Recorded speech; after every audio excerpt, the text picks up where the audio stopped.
अब आ रही है बेटा साउंड? आ रही है? Okay, carry on. और जहां पर जो है बेटा प्योर ओलिगोपोली की बात करेंगे तो प्योर ओलिगोपोली में क्या था? दो से ज्यादा फर्म लेकिन होमोजीनियस गुड्स के साथ। ठीक है, तो ये सारी चीजें आपको यहां पर ध्यान में रखनी है। किसके लिए बेटा? ओलिगोपोली। अब हम लोग बात करते हैं आज बेटा मोनोपोलिस्टिक कंपटीशन। किसकी बेटा? Monopolistic competition. अगर मोनोपोलिस्टिक कंपटीशन की बात करें, अगर मोनोपोलिस्टिक कंपटीशन की, तो मोनोपोलिस्टिक होता क्या है? तो याद रखना बेटा, जहां पे लार्ज नंबर ऑफ सेलर हो, क्या हो हमारे पास? लार्ज नंबर ऑफ सेलर हो, वो हमारा किस में आएगा? मोनोपोलिस्टिक में। तो क्या लिख सकते बेटा? Very large number of seller, very large number of seller और फर्म, कि जहां पर बहुत ही ज्यादा सेलर और फर्म हो वो हमारा किस में आएगा? मोनोपोलिस्टिक कंपटीशन में आएगा। किस में आ जाएगा बेटा? हमारा मोनोपोलिस्टिक कंपटीशन में। अगर मोनोपोलिस्टिक कंपटीशन है तो आने और जाने पे प्रतिबंध, कोई आए कोई जाए कोई फर्क नहीं पड़ेगा, अर्थात free entry and free exit, free entry and free exit. तो जहां पर फ्री एंट्री और फ्री एग्जिट होगा वो हमारा कौन सा होगा बेटा? मोनोपोलिस्टिक। बेटा अगर बहुत सारे फर्म हैं, अगर बहुत सारे फर्म हैं तो वहां पर एक बात तो हो सकती है कि क्लोज सब्स्टिट्यूट्स भी ज्यादा से ज्यादा अवेलेबल होगा। क्लोज सब्स्टिट्यूट भी ज्यादा अवेलेबल होगा, नहीं हो? तो क्या लिखेंगे? Close substitutes available, close substitutes available. ठीक है, कि जहां पर ज्यादा से ज्यादा फर्म होगा तो वहां पर सब्स्टिट्यूट्स भी ज्यादा से ज्यादा अवेलेबल होगा। तो इसलिए हम लोग क्या बोलेंगे बेटा? Close substitutes available. फिर उसके बाद अगर हम लोग इससे आगे देखते हैं तो बेटा देखो, अगर जितने ज्यादा से ज्यादा क्लोज सब्स्टिट्यूट्स मिल रहे हैं इसका मतलब उतने अधिक प्रोडक्ट हैं हमारे पास। तो हम लोग यहां पर लिखेंगे product differentiation, product differentiation is the most important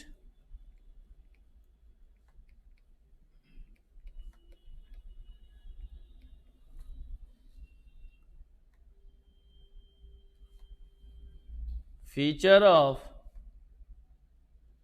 monopolistic competition।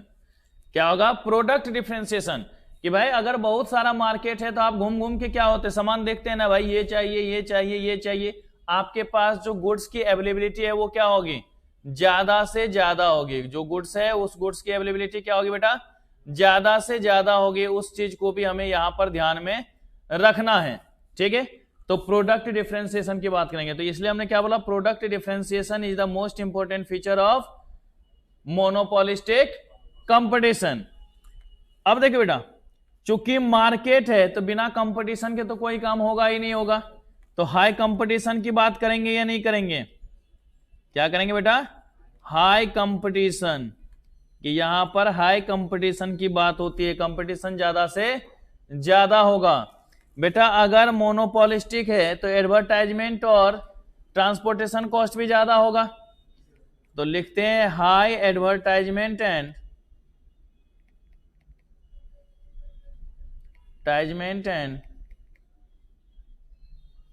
Transportation cost, high advertisement and transportation cost. तो भैया सेलिंग कॉस्ट भी यहां पर होगा या नहीं होगा? बिना सेलिंग कॉस्ट के तो कोई काम ही नहीं होता। तो हाई सेलिंग कॉस्ट,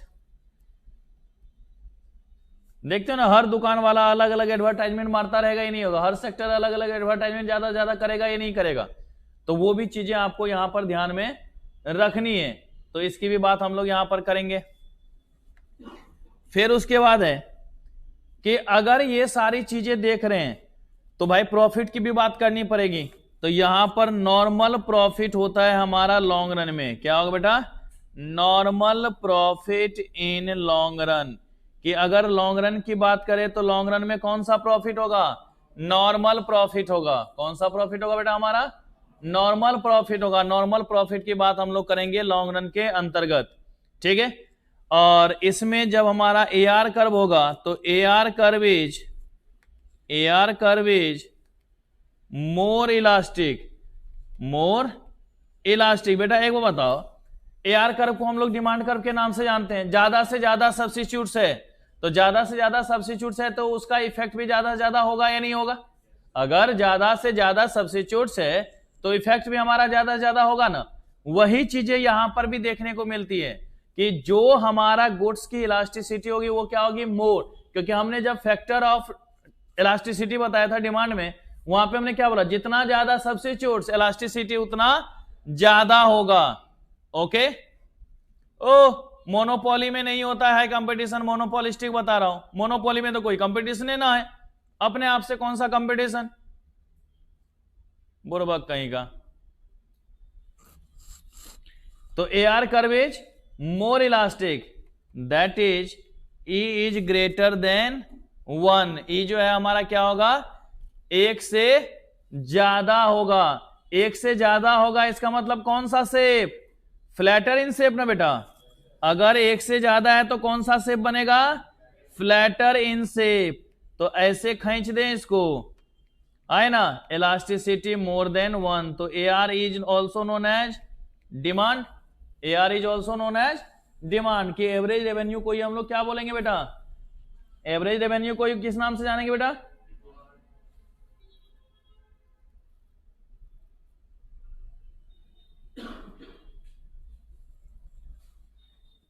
ओके। पर बात तो बनेगी नहीं यहां पर, है कि नहीं? हाँ बेटा, सेकंड और फोर्थ बता रहा हूं, देख लिया है मैंने। सेकंड क्या है जो तुझे कंफ्यूजन हुई? Free entry free exit. अरे बुर्बक, जब बहुत ही ज्यादा नंबर ऑफ सेलर है, मार्केट में नया सेलर आ रहा है जा रहा है, उससे कोई फर्क पड़ रहा है? नई कंपनियां आएंगी जाएंगी, क्या मतलब है? तो कोई भी आ सकता है, कोई भी जा सकता है, कोई रिस्ट्रिक्शन नहीं है। दूसरा, हमने बोला यहां पर क्लोज सब्स्टिट्यूट्स अवेलेबल होता है। क्या बताया था बेटा हमने? क्लोज सब्स्टिट्यूट्स अवेलेबल होता है। तो अगर क्लोज सब्स्टिट्यूट्स अवेलेबल है तो इसका मतलब ज्यादा से ज्यादा गुड्स अवेलेबल है ना। एक ही टाइप के क्या है हमारे पास? अलग अलग गुड्स अवेलेबल है कि नहीं? जैसे हम एक दुकान जाते हैं, हमें कोई पसंद ना आया तो हम लोग दूसरे दुकान जाएंगे, तीसरे दुकान जाएंगे, चौथे दुकान जाएंगे। इस तरीके से अलग अलग जगह घूम सकते हैं या नहीं घूम सकते हैं? अलग अलग गुड्स को देख सकते हैं या नहीं देख सकते हैं? देख सकते हैं ना अलग अलग गुड्स को। तो इसलिए हमने बोला कि जैसे वहां पर मैंने शुरू में बताया था प्राइस डिफरेंशिएशन, मोनोपोली में क्या बताया था? Price differentiation. ओलिगोपोली में क्या बताया? Price rigidity. तो यहां पर क्या होता है बेटा? Product differentiation. यहां पर क्या होता है हमारा? Product differentiation. की ज्यादा से ज्यादा हमारे पास प्रोडक्ट अवेलेबल है कि नहीं? आप किसी दुकान पे जाते हो कपड़े लेने के लिए, देखते हो ना, अब आपने बोला जींस निकालो, 20 तरीके का जींस निकाल देगा, ले चुन क्या चुनेगा, है कि नहीं? लेकिन मान लो मैंने एक दुकान खोल रखा, हमारे पास गिन के 10 को जींस है, तो क्या बोलेंगे? यही है, इसमें एक कलर और मिल जाएगा, चाहिए तो बोल। यही होगा ना। लेकिन जिसके पास अब बड़े बड़े शोरूम में चले जाओ, बहुत सारे ऑप्शंस हैं। तो यहां प्रोडक्ट डिफरेंशिएशन का मतलब यही है कि बहुत सारे आपके पास ऑप्शंस हैं कि आप उसको क्या कर सकते हो? सिलेक्ट कर सकते हो। ओके। टेपिंग मतलब लिखिंग। तुम लोग अशिष्ट बच्चे हो, ये लोग हमारे शिष्टाचार बच्चे हैं। ये बच्चे हैं, इसकी वजह से सर जो भी लिखना पड़ता है। अरे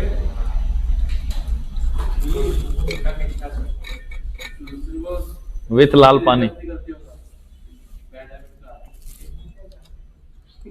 बच्चे समझोगे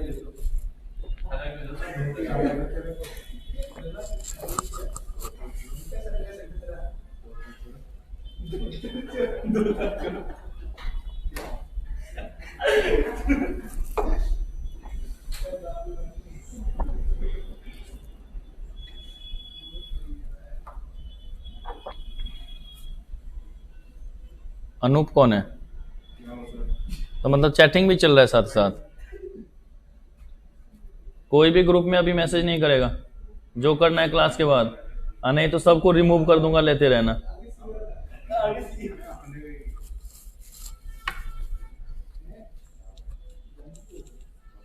अब बेटा एसओएल वाले का भी कैसे पेपर हो जाएगा? 15 तक तो एडमिशन का डेट था। एसओएल वालों का जो थर्ड सेमेस्टर वाला है ना, उसका पेपर अभी हो रहा है, फर्स्ट सेमेस्टर वालों का भी नहीं होगा बेटा। आंख बंद करके मई तक का इंतजार करें, मई के बाद होगा।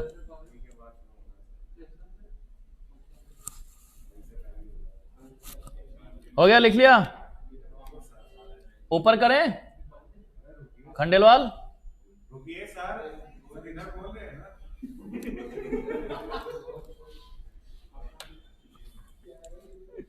भावनाओं में बह लेता है।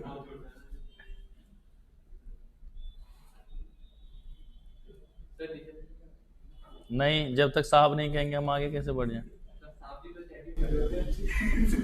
ऐसे नहीं बोलते हैं, साहब जी चटिया रहे हैं।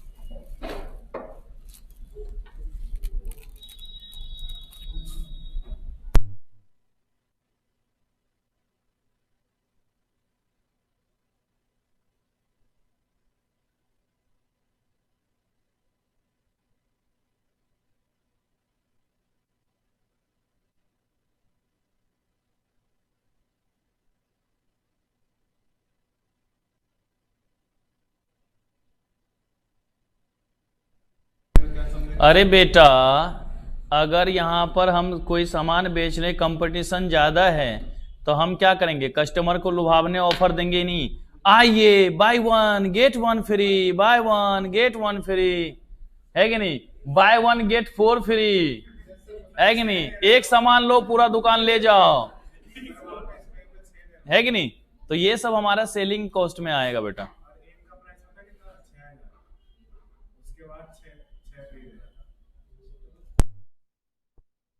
जी सर, तनिक खसका दे रहे हैं हम।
चलो जी, जरूरी नहीं है बेटा सिर्फ एक सेलिंग कॉस्ट से हम लोग नहीं देख लेंगे कि नॉर्मल प्रॉफिट लॉन्ग रन में होता है।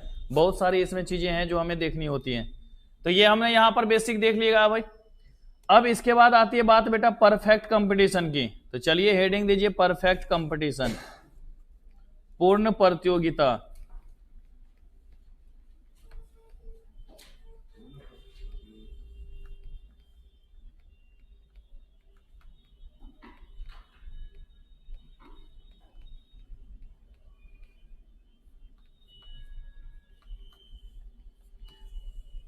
अभी कोई लिखना मत, समझना इन चीजों को। अगर कहीं पर भी हम लोग परफेक्ट कंपटीशन की बात करते हैं, अगर कहीं पर भी हम परफेक्ट कंपटीशन की बात करेंगे तो देखिएगा वहां पर क्या क्या इफेक्ट होगा, किन किन चीजों को हम लोगों को यहां पर देखना होगा। तो देखिए बच्चों, अगर परफेक्ट कंपटीशन है, अगर क्या है हमारा परफेक्ट कंपटीशन है, तो इसमें सबसे पहले very very large number of seller, very large number of seller की बात करेंगे कि इसमें जो हमारे पास सेलर है वो हद से ज्यादा होगा। जो हम लोग नॉर्मल देखते भी है, बहुत सारे सेलर्स हैं, फर्म्स हैं, उसकी बात तो कोई दिक्कत नहीं है। तो पहला तो ये हमने बोल दिया। फ्री एंट्री फ्री एग्जिट, कोई दिक्कत नहीं है, फ्री एंट्री और फ्री एग्जिट भी होगा, मान लेते हैं उस चीज को भी। लेकिन अगर फ्री एंट्री और फ्री एग्जिट बोल दे तो क्या उसी से काम चल जाएगा? बोलता ना। देखिए, अगर कहीं पर भी परफेक्ट कंपटीशन है तो कहता है कि यहां पर जो गुड्स हमारे पास अवेलेबल होगा वो होमोजीनियस गुड्स होगा। वो क्या होगा हमारा? होमोजीनियस गुड्स होगा। फिर मतलब अगर आप सब्जी मंडी जाते हैं, अगर आपने एक के पास एक आलू देखा है 50 ग्राम का है, तो हर किसी के पास जितना आलू होगा वो सेम होगा। ऐसा संभव है क्या? ऐसा संभव है? नहीं है। लेकिन ये बोलता ना जी, होगा तो होमोजीनियस गुड्स ही होगा, उसके अलावा किसी और चीज की बात ही नहीं करेंगे हम लोग, है कि नहीं। फिर कहता है कि जो बायर होता है और जो सेलर होता है, वो जिस गुड्स की बात कर रहा है, जिसकी आपस में लेन देन कर रहा है, उसके बारे में उसके पास परफेक्ट नॉलेज होगा। बेटा क्या यह संभव है कि perfect knowledge to all buyer and seller about product हो जाए? भाई आप मोबाइल खरीदने के लिए जाते हो, मोबाइल खरीद के लाते हो, क्या आपको 100% नॉलेज उस मोबाइल का? खराब हो गया, अच्छा कोई बात नहीं, पेचकसवा निकाल तो अब ये ठीक कर लेते हैं, होगा क्या? नहीं होगा ना, ये संभव नहीं है। तो perfect knowledge to buyer and seller की भी बात हम लोग नहीं करते हैं। लेकिन अगर हो भी सकता है, मान लेते हैं हो जाए, है कि नहीं। कुछ संस्कार जैसे भी लोग होते हैं, सब कुछ आता है, अरे स्किन टूट गया, अभी बनाते हैं स्किन, घर जाके स्किन नया बनाएंगे, हो सकता है, मैं मान लेता हूं, हाँ होगा, perfect knowledge all buyer and seller हो सकता है, कोई दिक्कत नहीं है। फिर इसने बोला होमोजीनियस गुड्स है, हमने बोला नहीं होता, हम मान लेते हैं हो जाएगा, हम इसको भी मान लेते हैं। फिर इसने बोला यूनिफॉर्म प्राइस की बात करते हैं, सब बराबर, एक दुकान गए उसने जो रेट बोला, दूसरे दुकान में गए उसी रेट को बोल रहा है, तीसरा ऐसे हो सकता है, क्योंकि हम सभी जानते हैं कि जहां डिमांड बराबर सप्लाई होता है वहां पर यूनिफॉर्म प्राइस की बात करते हैं। यूनिफॉर्म सिविल कोड की बात नहीं, यूनिफॉर्म प्राइस की बात, कांस्टेंट बराबर, कोई अंतर वहां पर नहीं रह जाएगा, तो उसको भी हम लोग यहां पर देख लेंगे। फिर उसके बाद कहता है कि अगर कहीं पर भी हम बात परफेक्ट कंपटीशन की कर रहे हैं तो वहां पर किसी भी तरीके का सेलिंग और एडवर्टाइजमेंट कॉस्ट नहीं होगा, किसी भी तरीके का ट्रांसपोर्टेशन कॉस्ट नहीं होगा। That means absence of selling and transportation cost, absence of advertisement cost. भाई क्या ये संभव है? भाई एक होता, मुझे चीनी का बिजनेस करना है, ठीक है, तो चीनी के कारखाने लगाने पड़ेंगे, क्या जहां गन्ना का खेत होगा उसी खेत में डाल देंगे? नहीं ना भाई, कहीं एक जगह पर मिल होगा और सब जगह से गन्ना कट कट के वहां पर आता जाएगा, आएगा तो हमारे पिताजी का गाड़ी है कि फ्री में आ जाएगा? अगर वो चलो हमारे पिताजी का भी है, गाड़ी खरीदने में पैसा नहीं लगा होगा, पेट्रोल व डीजल डालना पड़ेगा तब ये ना चलेगा, तो सब कुछ कोई ना कोई एक्सपेंडिचर होगा या नहीं होगा भाई? किसी ना किसी तरीके के खर्च की बात करेंगे या नहीं करेंगे? तो ये कैसे बोल दिया कि absence of selling and transportation cost? भाई खर्चा तो होगा ही, उसके बिना तो कोई काम नहीं होगा। आप सामान खरीदते हो, दुकान वाला एक पन्नी ही दे देता है, खर्चा है या नहीं है ना? आप वो पन्नी देता है, उस पर अपने दुकानवा का लोगो लगा देता है, एडवर्टाइजमेंट, खर्चा होगा या नहीं होगा? तो ऐसा कह देना कि सेलिंग, एडवर्टाइजमेंट या ट्रांसपोर्टेशन कॉस्ट नहीं होता, ये संभव नहीं है। तभी तो हमने बोला कि ये जो हमारे पास परफेक्ट कंपटीशन है ना, इस नाम की ऐसी कोई चीज होती नहीं है, यह बस कल्पना मात्र है कि जब हम सपने में सोते हुए दूर दूर देशों की सुहानी यात्रा कर रहे होते हैं, वो चीजें हमारा परफेक्ट कंपटीशन। आंख खुलती है तो बेटा वही जो है ना 10x12 के कमरा में सोए हुए मिलते हैं, है कि नहीं, उसी बेड पर, है कि नहीं, आधा शरीर कंबल में आधा बाहर, है कि नहीं, क्योंकि कभी कभी ठंड लग रही है तो गर्म भी लग रहा है, तो कुछ देर तक ठंडा लगाओ, कुछ देर गर्मी लो, तो वो फील आती रहेगी। तो ये इसका वास्तविकता से कोई लेना देना नहीं होता, इस तरीके की कोई मार्केट की हम बात नहीं करते हैं। लेकिन थ्योरेटिकल पढ़ने में कौन सा हर्ज है भाई, है कि नहीं? तो ये हमारा चौथा मार्केट होता है। तो चलिए जरा लिख लेते हैं इसके बारे में। तो very large number of seller, perfect substitutes available, perfect substitutes available,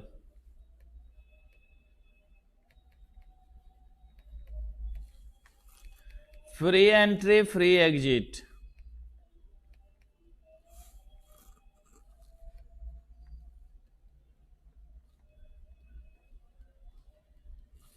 free entry and free exit,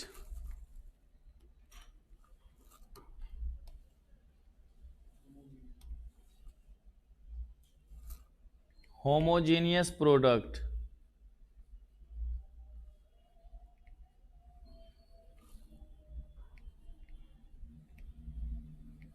similar product,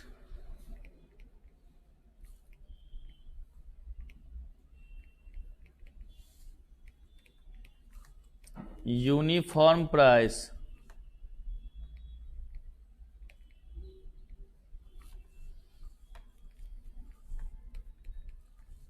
normal profit in long run,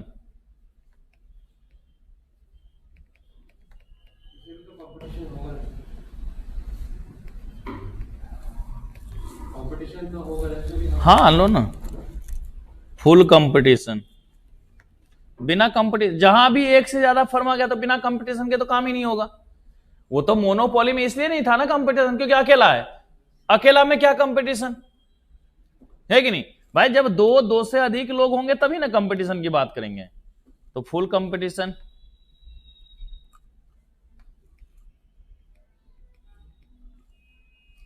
perfect knowledge to all buyer and seller,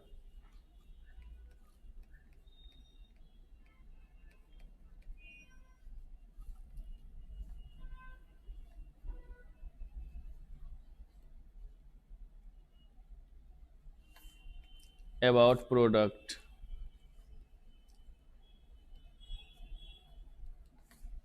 absence of selling, advertisement,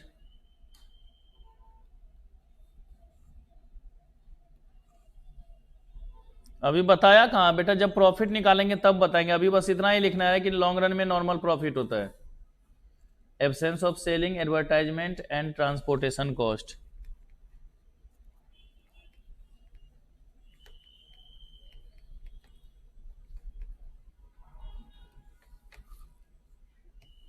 okay, और यहां पर बना देते हैं ऐसा।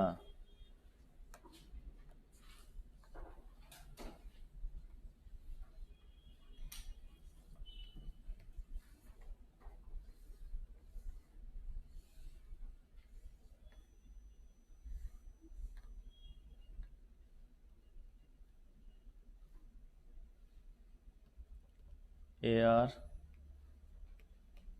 DD E बराबर infinite,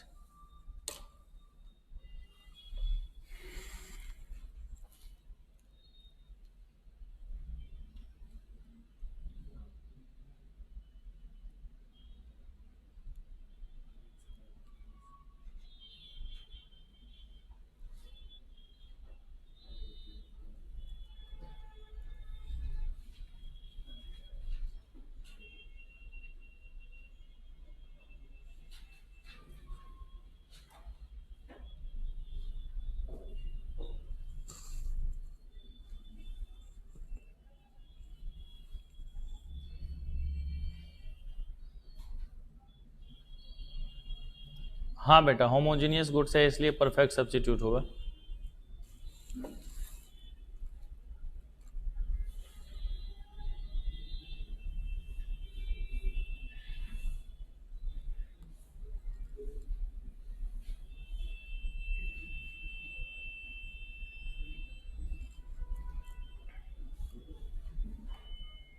okay बेटा, पर यहां तक तो मजा आएगा नहीं।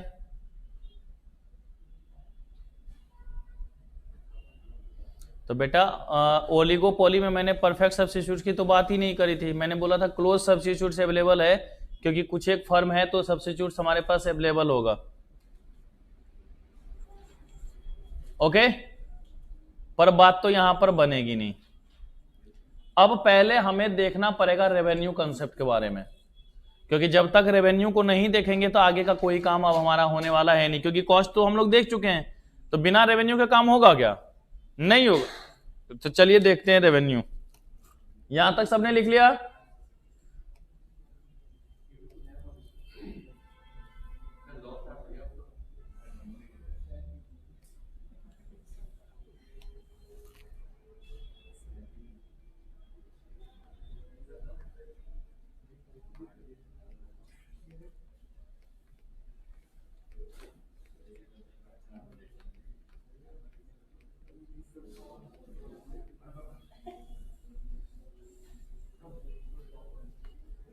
देखो बेटा, रेवेन्यू को आप लोग नॉर्मल अगर अकाउंट्स के लैंग्वेज में बोले तो क्या बोलते हैं? इनकम, है कि नहीं? इनकम का मतलब क्या? आय।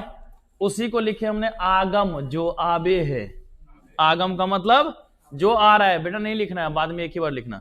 जो हमारे पास आ रहा है, जिसकी अवेलेबिलिटी हो रही है, वही हमारा क्या होगा, इनकम, है कि नहीं। तो हम लोग ऐसे नॉर्मली कह सकते हैं income received, income received due to sale of output. Output को निपटाएंगे, इनकम पाएंगे। जितना आउटपुट बेचेंगे उतना ज्यादा हमारे पास इनकम होगा या नहीं होगा। तो अगर इनकम की बात कर रहे हैं तो इनकम के लिए क्या होगा कि आउटपुट हमारा सेल हो तो इनकम हमारा आ जाएगा। जितना ज्यादा आउटपुट सेल होगा उतना ज्यादा हमारा क्या होगा बेटा, इनकम होगा। तो इस बेसिस पे अगर इनकम है तो इनकम को 3 अलग अलग भागों में बांटा गया है। 3 अलग अलग भागों में बांटा गया है। कौन कौन सा? तो पहला है कुल आय, टोटल इनकम।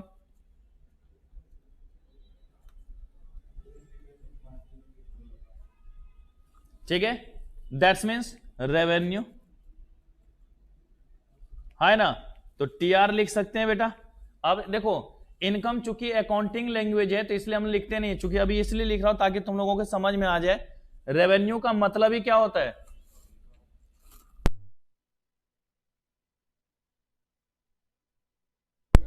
अरे दोनों डोज ले लिया है भाई। नहीं, एक तो सर मुड़ाते ही ओले पड़े, और आज भी टकले पे बारिश तो हो रही है ना भाई।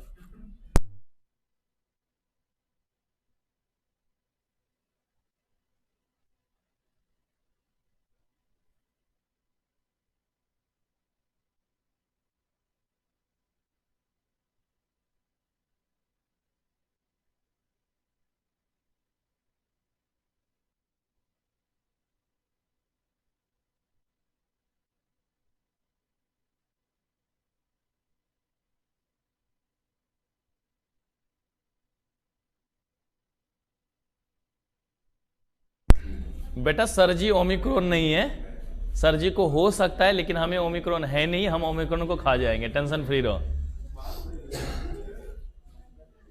अब देखो बुरबक, अब इको कौन पढ़ाएंगे बताओ, अभी से निपटाने की बात कर रहा है। आजा बेटा, तू जिस दिन फेस टू फेस आया हम तुझे निपटा देंगे। तो क्या होगा पहला बेटा, पहला टोटल रेवेन्यू, टोटल रेवेन्यू। फिर दूसरा है हमारा बेटा एवरेज रेवेन्यू,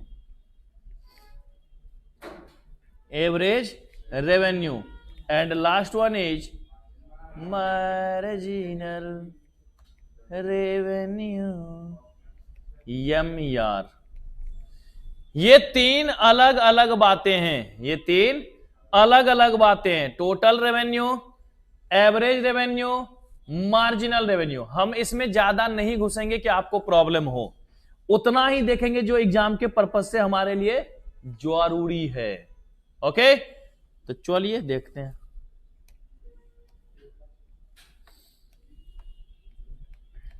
कहता है total income received, total income received due to sale of all units of output. ठीक है, total income received due to sale of all units of output, कि जितना भी हमारे पास आउटपुट है उन सब को निपटाने के बाद हमारे पास क्या इनकम हुआ है कि नहीं। जैसे एक स्टूडेंट है सौरभ, उसको हम निपटाएंगे जिस दिन फेस टू फेस आएगा, है कि नहीं।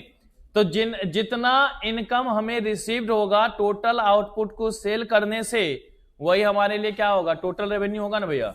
मतलब हम कह सकते TR बराबर प्राइस इंटू क्वांटिटी, है ना। प्राइस कौन सा, सेलिंग प्राइस ना। प्राइस कौन सा बेटा, सेलिंग प्राइस। और आउटपुट कौन सा बेटा, क्वांटिटी सोल्ड, बेच रहे हैं ना हम लोग। तो क्या होगा बेटा, TR बराबर हम लोग लिख सकते हैं सेलिंग प्राइस, बुरबक तो तुम लोग है ही हो, इंटू क्वांटिटी सोल्ड। ठीक है, इसको हमने लिखा है टीआर बराबर पी इंटू क्यू। ओके, कोई दिक्कत इसमें नहीं है। अगर इसमें एवरेज की बात करें, अगर किसकी बात करें बेटा, एवरेज की बात करें, ये देख लूंगा तो फिर मैथ्स में वो भी नहीं, ए को भी नहीं पढ़ाया जाएगा मुझसे। अरे तुम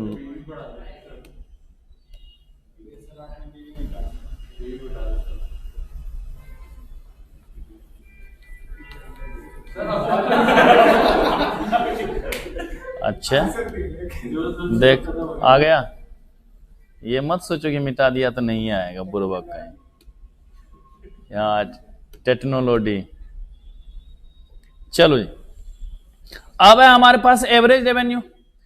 तो एवरेज रेवेन्यू की जब बात करते हैं तो कहता है AR is the ratio of, AR is the ratio of TR with quantity, TR with quantity. मतलब AR बराबर TR डिवाइड में क्वांटिटी है ना। AR बराबर क्या होगा बेटा, TR डिवाइड में क्वांटिटी। तो मतलब AR बराबर TR को क्या लिख सकते, P इंटू क्यू डिवाइड में क्यू, क्यू क्यू के साथ भाग जाएगा, है ना, भाग गया वो उसके साथ। तो क्या हो जाएगा बेटा, AR बराबर average revenue is also known as price. हो सकता है किसी टेस्ट में ये क्वेश्चन हो, और हो सकता है किसी का गलत हो और 2500 रुपए हार जाए। AR is also known as price. हाँ, नए साल में लिखेंगे मिलकर नई कहानी, हम हिंदुस्तानी। क्या हुआ है, क्या पता, बता दूंगा ना, अभी 14 दिन है, 12 दिन तो है, 10 दिन तो है। चलो जी, तो average revenue is also known as price. Average revenue को किस नाम से जानेंगे, प्राइस के नाम से जानेंगे। पर बात तो यहां भी नहीं बनेगी बेटा। अब मार्जिनल देखिए, ये बेचारा तो भोला भाला सा, बोला हमको क्या देखते हो, पर यूनिट चेंज है कि नहीं। Additional revenue received, additional revenue received due to sale of 1 extra unit of output. Sir आ रहे हैं, वार्तालाप करेंगे।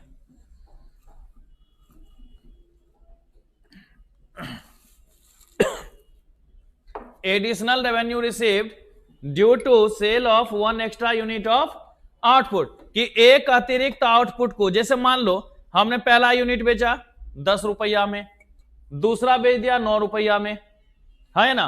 तो 10 से 9 पे गए ना, मतलब ये नहीं बोला एक का चेंज हुआ, टोटल में तो 19 रुपए हो गए, 2 बेचे तो 19 रुपए आ गया ना। तो चेंज कितने, 9 रुपया का आया ना। तो ये जो एक्स्ट्रा यूनिट बेचने पे जो हमें पैसा आ रहा है, वही हमारा क्या कहलाएगा, मार्जिनल रेवेन्यू। ये हमारा क्या कहलाएगा, मार्जिनल रेवेन्यू। तो वही हमने लिखा कि additional revenue received due to sale of 1 extra unit of output, एक अतिरिक्त आउटपुट को बेचने से जो हमें इनकम रिसीव्ड हो रहा है, जो हमें प्राप्त हो रहा है, वही हमारा किस नाम से आ जाएगा बेटा, मार्जिनल रेवेन्यू के नाम से जाना जाएगा। किस रेवेन्यू से जाना जाएगा बेटा, मार्जिनल रेवेन्यू। तो मतलब MR बराबर, MR N लिख लेते हैं, एन टर्म्स का भी निकाल रहे हैं, total revenue of N terms minus total revenue of N minus 1 terms, है ना। या अगर एक से ज्यादा चेंज हो, change in total revenue, change in quantity, जो आएगा होगा बेटा मार्जिनल रेवेन्यू, है कि नहीं। कि हमारे बराबर क्या, change in TR due to change in quantity. क्या हमारे टोटल रेवेन्यू में बदला हुआ है और क्या हमारे क्वांटिटी में बदला हुआ है, इन दोनों का जो रेशियो होगा वही हमारा क्या कहलाएगा बेटा, मार्जिनल रेवेन्यू के नाम से जाना जाएगा, मार्जिनल रेवेन्यू कहलाएगा। ठीक है, तो जब भी मार्जिनल रेवेन्यू को देखना है तो टोटल रेवेन्यू में चेंजेज और क्वांटिटी में जो चेंजेज आया है उसी के रेशियो को हम लोग यहां पर फाइंड आउट करेंगे, उसी के रेशियो को यहां पर निकालेंगे। ओके, पहले ये लिख लीजिए, फिर टेबल वा बनाते हैं। कहां तक लिखे थे बेटा? यहां से लिखना है ना? जी सर, लिखिए।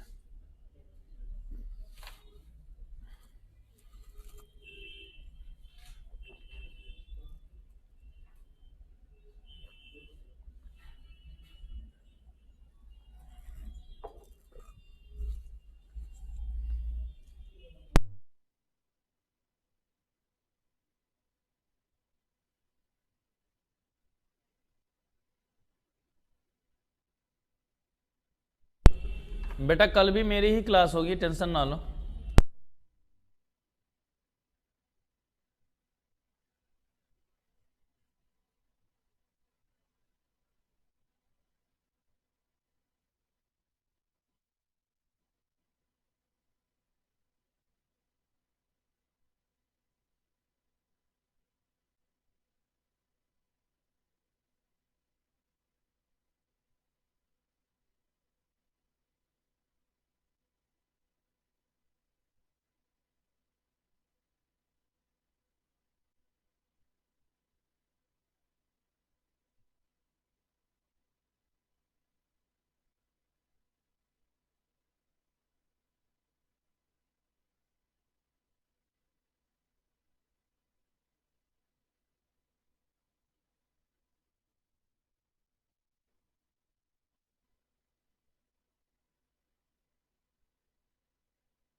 सब अपने अपने घर पे पार्टी कर लेना और फोटो मुझे भेज देना, मान लेना कि राकेश सर ने दिया है।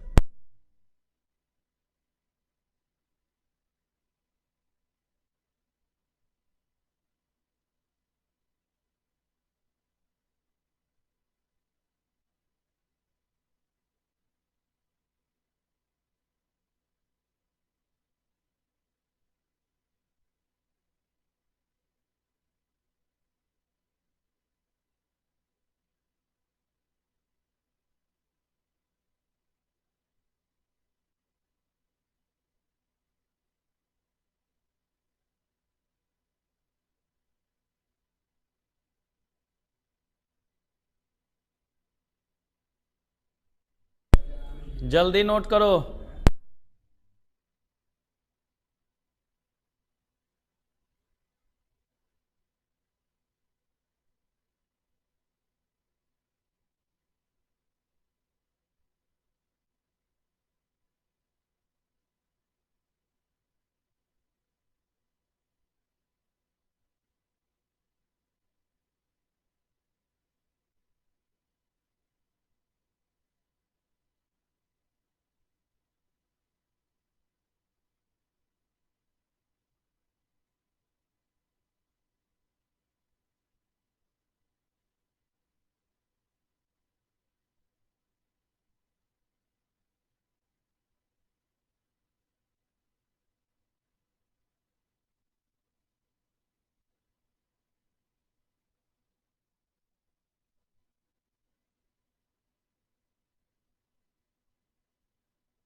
बेटा अभी टेस्ट में टाइम है, मैं बता दूंगा आप लोगों को।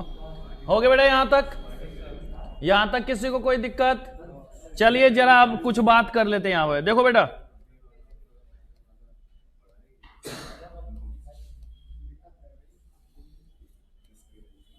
देखो बेटा, मैंने इधर लिखा आउटपुट,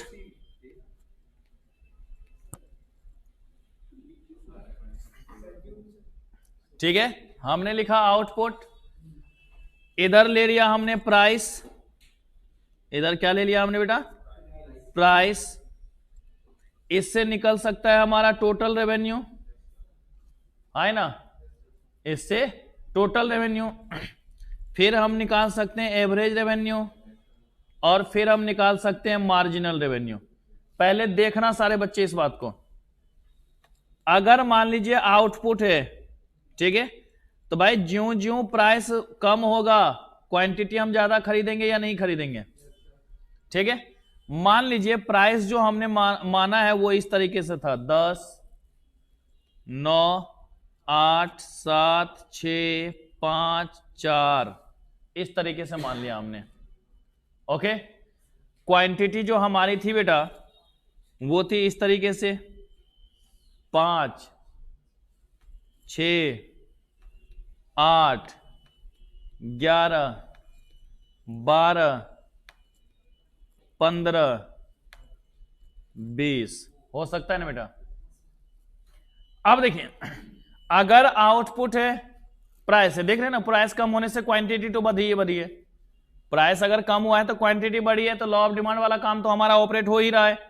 चलिए, अगर टोटल रेवेन्यू दें तो टीआर बराबर क्या बोला था बेटा? प्राइस इनटू क्वांटिटी ना, 10 पचे 9 छाके 8 11 सतह 12 छाके 15 पचे 75 20 चौके, ये बन गया ही नहीं हो गया। अब एवरेज बेटा, अगर मान लीजिए कि एवरेज की बात करें तो एवरेज कैसे होगा? टीआर डिवाइड में क्वांटिटी ना, 50 डिवाइड में 5, प्राइस भी इतना ही था क्या? है ना, 54 डिवाइड में 6,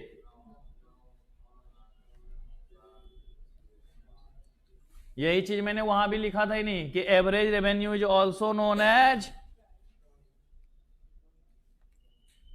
price, average revenue is also known as AR बराबर P लिखा था ना, देखो दोनों बराबर हो गया। चलिए, पहले यूनिट पे अपने आप से क्या कंपेयर करेगा बेचारा नन्ना मुन्ना सा बच्चा, है कि नहीं? अब अगर इसमें देखो 50 से 54 गया, कितने का चेंज? 54 से 64, 64 से 77, 13, है ना, और फिर इसके बाद क्या हो रहा है बेटा? 77 से 72 -5, 3, 5, हो सकता है या नहीं हो सकता? है ना, तो जब हम MR कर्व बना रहे थे, याद करो ओलिगोपोली में देखो MR मैंने नेगेटिव की तरफ भी बनाया था या नहीं बनाया था? ओलिगोपोली वाले में देखो जो MR को मैंने लाइन से नीचे तक खींचा था, नहीं तो मतलब MR पॉजिटिव 0 नेगेटिव कुछ हो सके या नहीं हो सके बेटा? है ना, तो ये चीज ध्यान में रखेंगे ना। तो इस बेसिस पे अगर हम लोग ग्राफ बनाने जाए तो ऐसा हो सकता है ना, टोटल रेवेन्यू जैसे जैसे हमारा प्रोडक्शन बनेगा टीआर हमारा बढ़ता जाएगा या नहीं बढ़ता जाएगा? कम भी हो सकता है ना, देखना ना गिर रहा है लेकिन कंटिन्यूसली बढ़ेगा ही। यहां तो चलो इस तरीके से ले लिया था कि माइनस हो गया बीच में जो कम हो गया, ऐसा कम होता नहीं, भले 77 के बाद 78 हो जाए लेकिन बढ़ेगा या नहीं बढ़ेगा, तो हम लोग उसकी बात करेंगे। ठीक है, फिर उसके बाद अगर एवरेज की बात करेंगे तो एवरेज हमारा क्या हो रहा है? इस तरीके से, जैसे देख रहे हो ना प्राइस कंटिन्यूसली कम हो रहा है और मार्जिनल इसी के सापेक्ष में नेगेटिव ही जाएगा या नहीं जाएगा, तो इस तरीके का रिलेशन होगा या नहीं होगा बेटा हमारा? है ना, जरूरी नहीं है ना, वो तो मैंने लिया है कि अगर कांस्टेंट रेट से डिक्रीज करे, है कि नहीं, हर बार सेम रेट से डिक्रीज करेगा तो हो सकता है या नहीं हो सकता है, तो उसकी बात हम लोग करते बेटा। ओके, पर बात तो बनेगी नहीं। ठीक है, तो ये जल्दी से बना लो बेटा ए आर और एम का। बेटा अभी मैंने परफेक्ट कंपटीशन बताया है, ये तो नॉर्मल में टी आर और ए आर बता रहा हूं, किसी कंपटीशन में बता कहां रहा हूं मैं।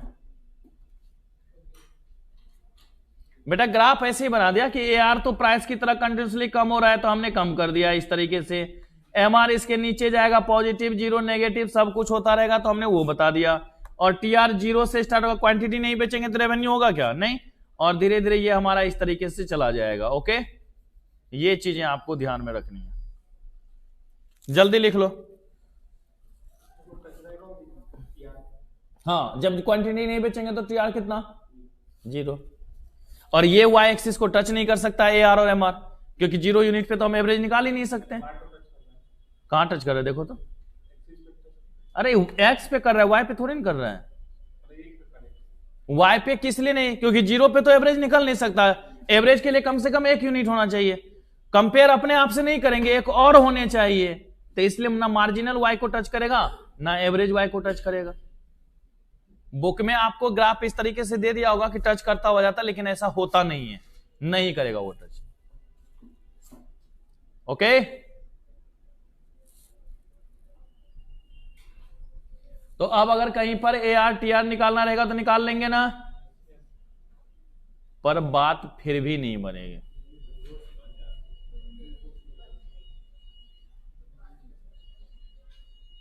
ओ भाई, अच्छा गुलनाज बेटा ऐसा कोई पॉइंट की बात नहीं करते हम लोग, सब अलग अलग है, वो तो इस ग्राफ में बनाया है तो वो एक दूसरे को इंटरसेक्ट करता हुआ जा रहा है, ठीक है ना, ऐसा कोई चीज नहीं बेटा, अलग अलग चीजें हैं। हाँ बना लेना ताकि ध्यान में रहेगा ना कि किस तरह का ग्राफ होता है।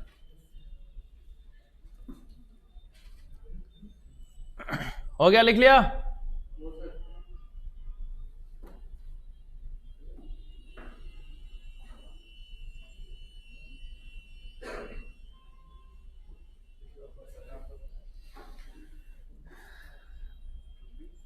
लिख लिया बच्चों?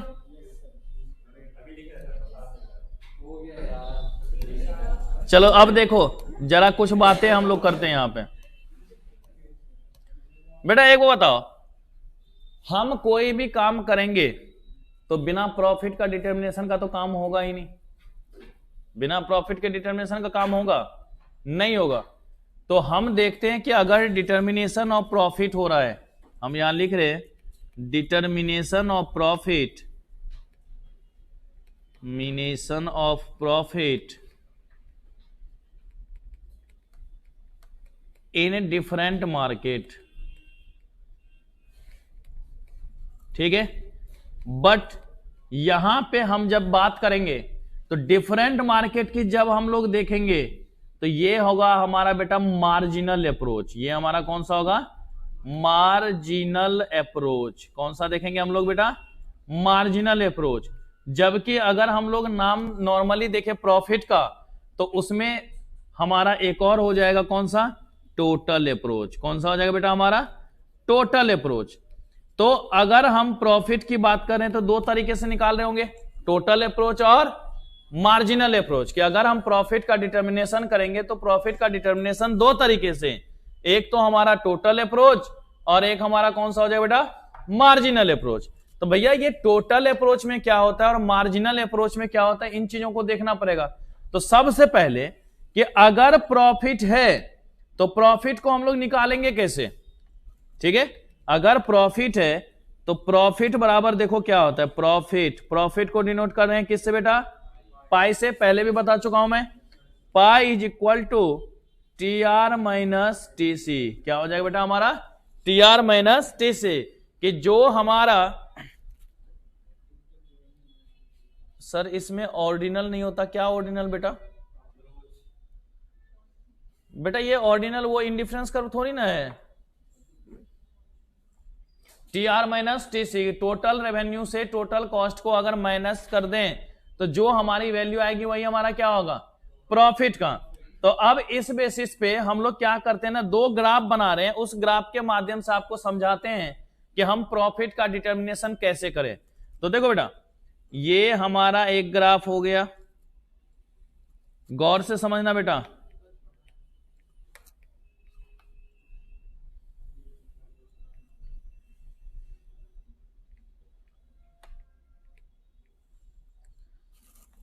एक हमारा ये हो गया टी आर, ये क्या हो गया टी आर, और ये हमारा हो गया टी सी। हो सकता है बेटा? एक हमारा टी आर, बता सकते हो यहां से क्यों लिया है हमने? क्योंकि कुछ ना कुछ हमारा फिक्स्ड कॉस्ट होगा ही होगा, और फिक्स्ड कॉस्ट होगा तो इसलिए पॉइंट ऑफ ओरिजिन से तो जाएगा नहीं। ओके, पॉइंट ऑफ ओरिजिन से जाएगा नहीं, तो यहां से हम लोग ले सकते हैं ना बेटा। चलिए जी, अब देखिए, जहां पर टोटल रेवेन्यू और टोटल कॉस्ट बराबर है, यहां पे प्रॉफिट जीरो ना बेटा, तो यहां पर भी हमारा पाई जीरो और यहां भी हमारा पाई जीरो। पाई जीरो मतलब प्रॉफिट जीरो, यहां पर हमारा क्या हो जाएगा बेटा? Profit zero. तो हमने क्या करा, यहां से एक लाइन नीचे इस एक्सिस पर ले लिया, क्योंकि जिस क्वांटिटी पे टच करेगा पता चल जाएगा ना कि कौन से क्वांटिटी पे हमारा जीरो प्रॉफिट हुआ है। और उसी तरीके से यहां से भी एक लाइन हमने ऐसे नीचे ले लिया, क्योंकि हमें क्वांटिटी पूछेगा ना कि किस क्वांटिटी पे कितना प्रॉफिट हो रहा है, तो हमने यहां भी लिख दिया जीरो और यहां भी क्या लिख दिया बेटा? जीरो। अब देखो, जहां पर टीआर और टीसी का गैप सबसे ज्यादा होगा वहीं पर प्रॉफिट ना सबसे ज्यादा होगा। तो इस देख रहे ना पेटफुले पे, जहां पे पेट ज्यादा ऊंचा है वहीं पर हमारा क्या होगा? गैप ज्यादा होगा। तो हमने क्या करा, यहां से एक लाइन थोड़ा सा नीचे खींच लिया। ओके, अब यहां पर इस लाइन को हमने यहां पर मिला दिया और इस लाइन को हमने यहां पर मिला दिया। मिल गया बेटा? अब ये जो है यही हमारा पाई मैक्स को शो करेगा या नहीं करेगा? अब ये लाइन जो हमने रेड कलर से बनाई है ना, वो दिखा रहा है कि जैसे जैसे आउटपुट बढ़ेगा प्रॉफिट बढ़ेगा बढ़ेगा बढ़ेगा। यहां तक हाई चला गया। अच्छा, और प्रोडक्शन वहां करोगे और बेचोगे, प्रॉफिट कम कम कम कम होता जाएगा होता जाएगा। है कि नहीं? है बेटा, काहे गलत लाइन में भेज रहे हो? है कि नहीं? तो प्रॉफिट देख रहे हो बेटा, धीरे धीरे बढ़ा या नहीं बढ़ा? जिस तरीके से देख रहे हो ना, ये एरो जो मूव कर रहा है, ये हमारा क्या हो रहा है? प्रॉफिट यहां से बढ़ रहा है और यहां से फिर प्रॉफिट हमारा क्या कम हो गया। तो ये जो हमारा पॉइंट निकलेगा ये वाला, इस क्वांटिटी पे हमारा मैक्सिमम प्रॉफिट होगा या नहीं होगा? तो हम लोग डायरेक्ट क्वांटिटी निकाल पाएंगे नहीं ग्राफिक के माध्यम से, आए ना? ऐसा भी हो सकता है सर, पर अगर मान लीजिए, अच्छा, अगर प्रोडक्शन करके सेल करेंगे तो प्रॉफिट क्यों कम होगा? ठीक है बेटा, जरा एक बात बताना, थर्ड स्टेज नाम की कोई प्रजाति थी तो प्रॉफिट कम होगा या नहीं होगा? रोके थे वहां पर काम करना या नहीं रोके थे? तो बेटा ध्यान में रखो, हर चीजों के बारे में सोच के चलना है कि कैसा हो सकता है और नहीं सकता है। ठीक है, तो जब भी नेगेटिव रिटर्न्स आएगा तो ऑटोमेटिक हमारा प्रॉफिट कम होगा या नहीं होगा? तो ये चीजें भी ध्यान में रखना। अब देखो बेटा, अब फिर से हमने एक ग्राफ बना लिया। ये हमारा क्या हो गया? टीआर। ये हमारा क्या हो गया बेटा? टीआर। लेकिन इसको थोड़ा सा अच्छे से बनाता हूं, टेढ़ा हो गया, इसको लग रहा है पोलियो मार गया।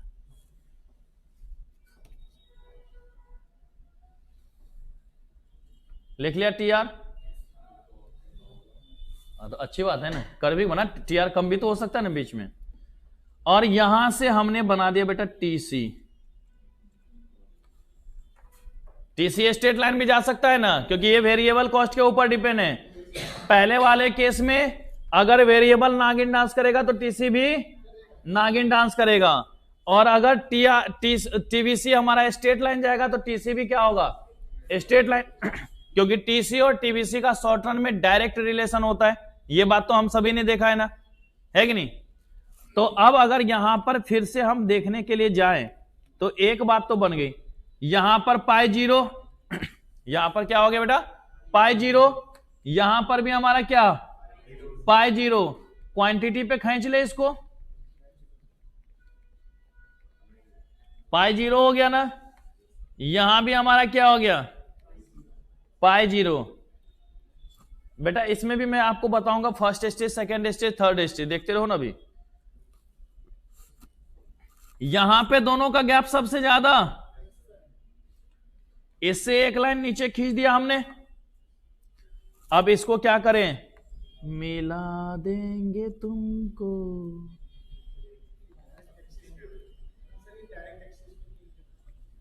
क्या हुआ? अरे बुर्बक, मैं भी तो तुम्हें दिखा रहा हूं ना कि देखो कैसे प्रॉफिट बढ़ता गया फिर कम होता गया, मिला देंगे तो फिर फिल कैसे आएगा? प्रॉफिट भी तो दिखाना है कि देखो आउटपुट बढ़ता गया, प्रॉफिट बढ़ता गया, आउटपुट फिर आगे बढ़ा, प्रॉफिट हमारा कम होता रहा, कम होता रहा, जीरो तक प्रॉफिट आया। दोनों चीजों को दिखाना है ना।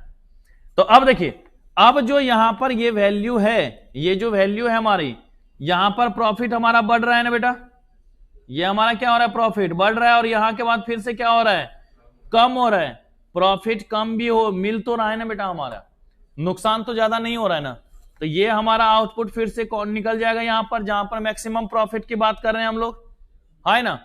अब दिक्कत इसमें क्या होता है, ये जो आप शुरुआती स्टेज की बात कर रहे हैं, ये वाला जो पोर्शन देख रहे हैं, ये है हमारा फर्स्ट स्टेज। ये हमारा क्या है बेटा, फर्स्ट स्टेज, कि अभी तो काम शुरू हुआ है। और ये है हमारा थर्ड स्टेज, इसमें कोई भी काम करेगा क्या, नहीं ना करेगा। नुकसान हो रहा है तो नुकसान के पास कौन काम करना चाहेगा, नहीं करेगा। उसी तरीके से यहां पर भी ये हमारा क्या होगा, फर्स्ट स्टेज, और ये हमारा क्या हो गया बेटा, थर्ड स्टेज, है कि नहीं। तो देखो सारे फर्म सेकेंड स्टेज में मस्ती की जिंदगी जी रहे हैं, नहीं, फील आ रहा है हमें, क्या आ रहा है बेटा, फील आ रहा है। तो वही फील कंपनियां भी लेती है। ये है हमारा टोटल अप्रोच, कि हमने टीआर भी देख लिया, हमने टीसी भी देख लिए। बेटा टीआर मैक्सिमम बोला कि दोनों का गैप जहां पर ज्यादा हो, यहां पर हमारा गैप सबसे ज्यादा है ना, तो यहां पे मैक्सिमम होगा। यहां पर ये गैप सबसे ज्यादा है तो यहां पर हमारा मैक्सिमम होगा। जहां पे टीआर और टीसी का डिफरेंस मैक्सिमम होगा, वही ना प्रॉफिट मैक्सिमम होगा। उसी चीज को हमने यहां पर आपको दर्शाया हुआ है। ओके, जल्दी से टेपिंग बेटा, यहां से लिखना है ना। ये बेटा किसकी बात कर रहे हैं हम लोग, शॉर्ट रन ना, किसकी बात कर रहे हैं हम लोग, तभी तो फिक्स्ड कॉस्ट हुआ है। अगर शॉर्ट रन की बात नहीं करते तो फिक्स्ड कॉस्ट की बात ही नहीं करते, लॉन्ग रन में तो हम लोग बात ही नहीं करते, सब फर्म नॉर्मल प्रॉफिट ही लेता है, जिन्हें तो उसको अपनी जिंदगी।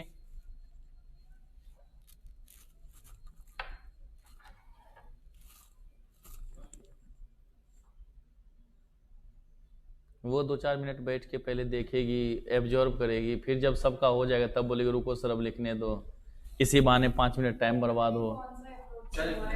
टोटल अप्रोच ले,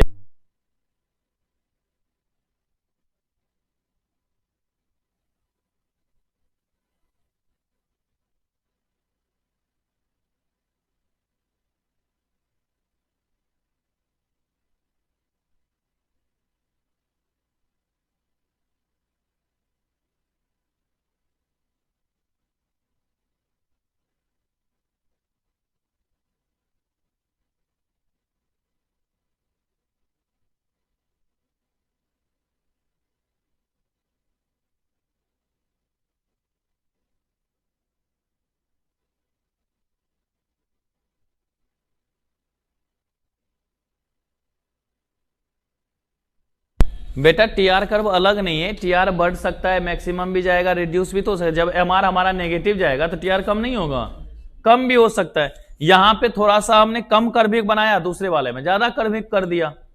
ओके,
अब देखो बेटा,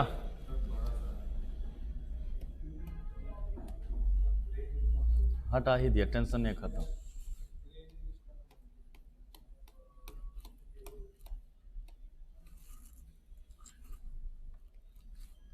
अब देखो बेटा, मार्जिनल अप्रोच।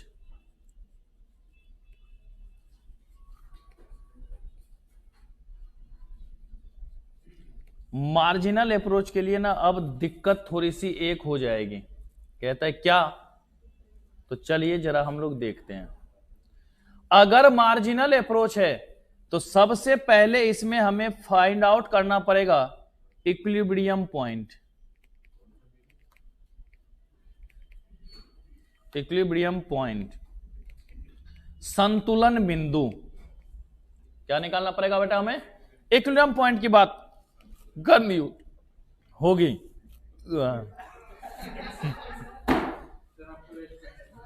अरे नहीं, हिचकी आ गया यार।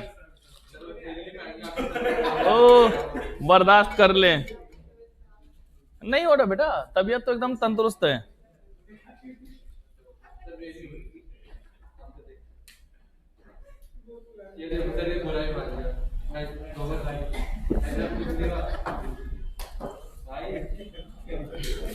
देखो, अब अगर इक्विलिब्रियम पॉइंट निकालना है, सुन ले बेटा, जितना तुम लोग बदमाशी करेगा उतना ज्यादा देर तक पढ़ाऊंगा। अगर इक्विलिब्रियम पॉइंट की बात कर रहे हैं तो इसमें दो तरीके की बात करेंगे और इन दोनों बातों का होना जरूरी है। पहला कहता है MR बराबर MC, कि मार्जिनल रेवेन्यू किसके बराबर हो जाए बेटा? मार्जिनल कॉस्ट के बराबर हो जाए। मार्जिनल रेवेन्यू क्या हो? मार्जिनल कॉस्ट के लिए अप्लीकेबल हो। और MC cuts MR from below.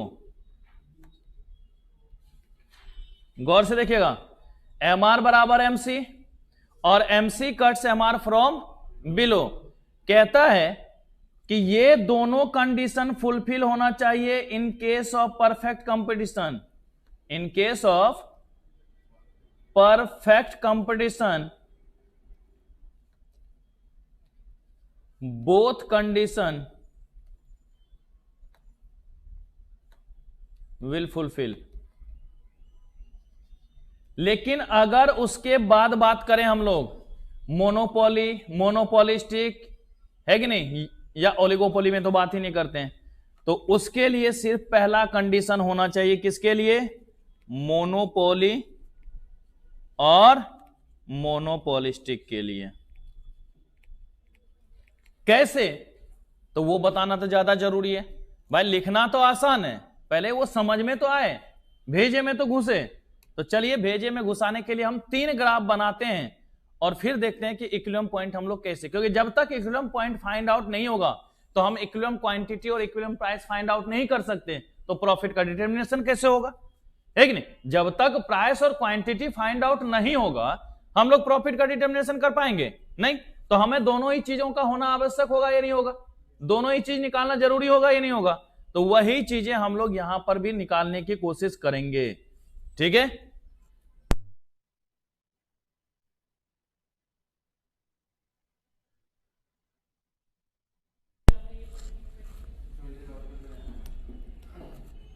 देख लो बेटा, हम बस यहां पे 3 ग्राफ बना करके आज की सभा संपन्न करेंगे। ठीक है?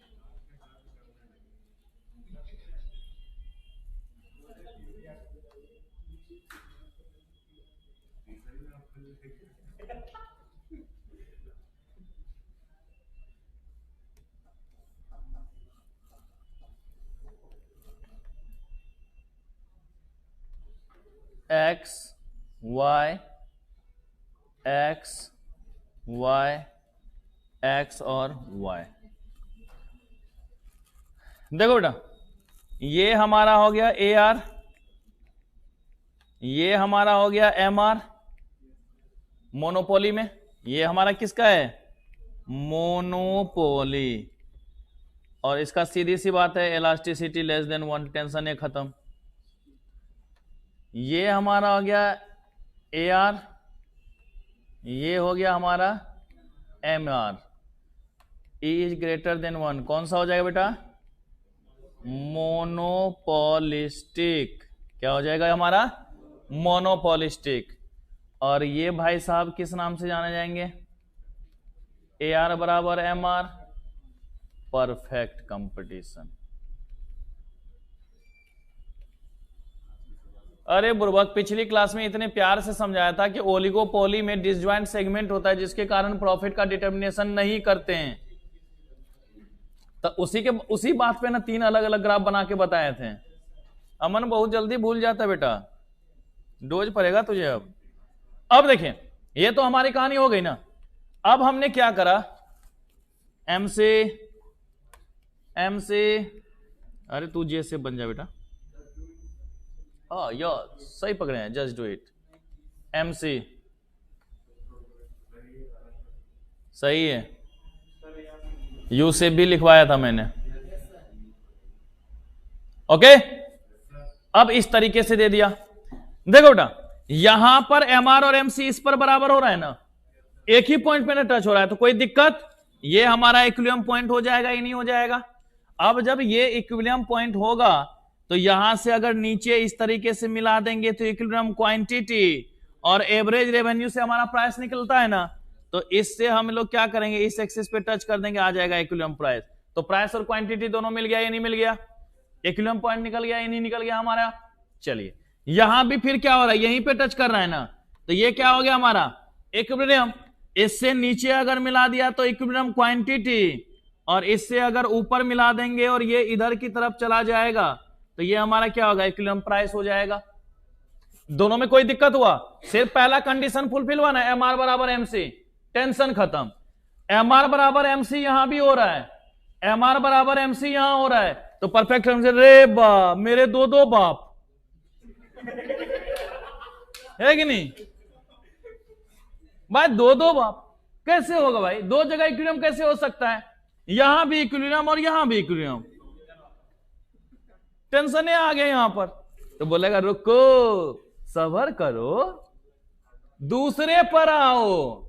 यहां पर देखो एमसी ऊपर की तरफ से उसको काट रहा है कि नहीं, कि हम तुझे गर्दन एक ही बार काट देंगे निपट जाओगे? बोला ना, मौत दो, बुरी से बुरी टंगड़िया के पास से काटना शुरू करो, है कि नहीं? तो कहां से? नीचे की तरफ से ना बेटा। तो ये हमारा कतई इक्विलिब्रियम नहीं होगा। इक्विलिब्रियम कौन सा होगा? ये वाला हमारा इक्विलिब्रियम होगा। कौन सा? अरे क्या हुआ भाई?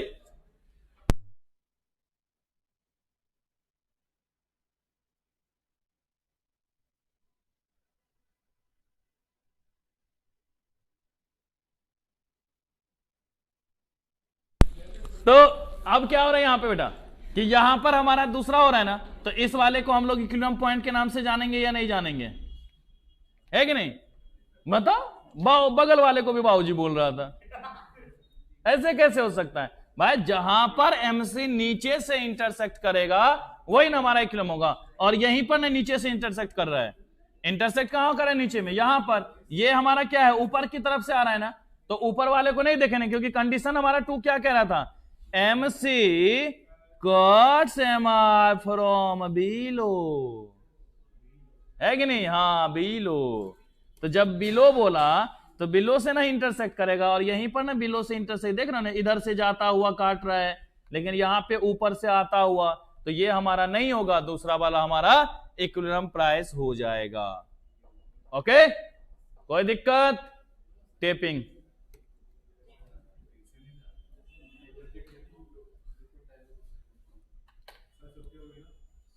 पहले लिखो तो सही, इसके बाद सोचेंगे।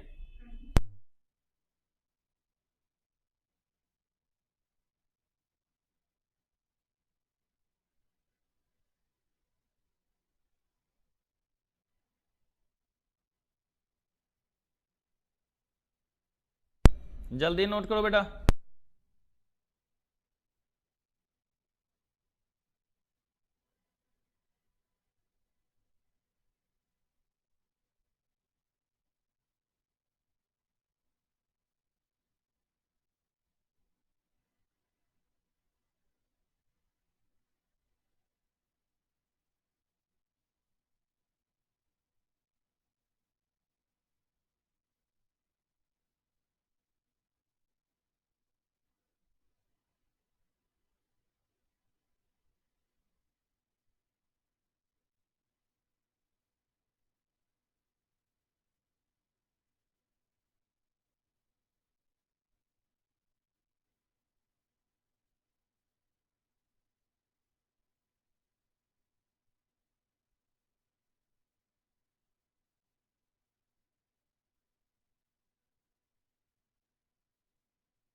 हो गया बच्चों, जिन जिन की होती जा रही है वो आराम से लीव कर सकते, कोई दिक्कत नहीं है। सबने नोट कर लिया?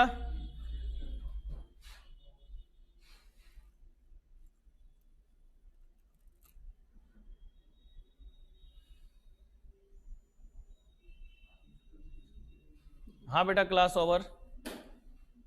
समझ में आया आप लोगों को? चलिए ठीक है, शुभ संध्या।